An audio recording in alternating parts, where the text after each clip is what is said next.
সালাম আলাইকুম। বেশ কিছুদিন ধরে যে চাকমারা যে বাঙালি নয় এগুলা নিয়ে অনেক কথা হইতেছে। এই চাকমা মহিলাটা দেখেন বাংলাদেশ সেনাবাহিনীর উপর কি হামলা করতেছে।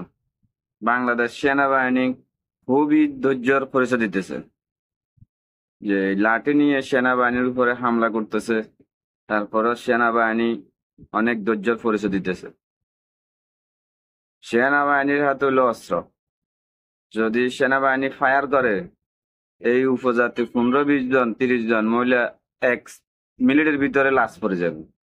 তারপরে বাংলাদেশ সেনাবাহিনী অনেক ধৈর্যের পরিচয় দিতেছে, কিন্তু এই চাকমারা বাংলাদেশে থাকি, বাংলাদেশের খাই, বাংলাদেশের সবকিছু করে অনেক পরেও এরা বাঙালি হিসেবে স্বীকৃতি নিতে রাজি না।